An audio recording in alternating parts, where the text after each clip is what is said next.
Guys, তোমরাও কি আমার মতো এইভাবে লিখে রাখো? আসসালামু আলাইকুম গাইস, আশা করি সবাই তোমরা খুব ভালো আছো।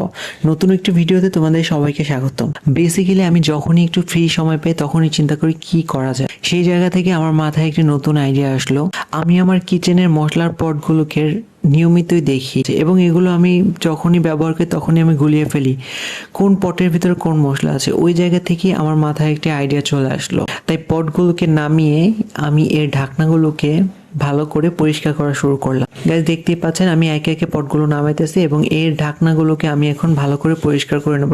প্রথমে একটু ট্রাই করলাম নর্মাল সুতি কাপড় দিয়ে, কিন্তু এই ময়লাগুলো উঠতেছে না। তাই এখানে সাবান পানি দিয়ে ঢাকনার ময়লাগুলোকে ভালো করে ক্লিন করে শুকিয়ে নেব। এখন শুকানোর পরে আমি প্রত্যেকটা পটের ভিতরে যেই মশলাগুলো আছে আমি ওই মশলাগুলোর নাম লিখে নেব মার্কার দিয়ে, এবং এতে করে আমার খুবই সুবিধা হবে, মশলা আর গুলিয়ে ফেলবো না। প্রত্যেকটা মশলার পর বারবার আমি খুলে দেখতে হবে না। সো উপর থেকে আমি আন্দাজ করতে পারবো এটার ভিতরে কোন মশলা আছে। সো গাইস, যদি পদ্ধতিটি তোমাদের কাছে ভালো লেগে থাকে তাহলে আমার ভিডিওতে একটা লাইক করবে এবং একটি কমেন্টস করবে।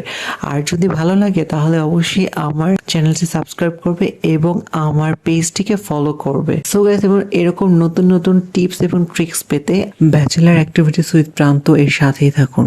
ধন্যবাদ। দেখা হবে পরবর্তী ভিডিওতে।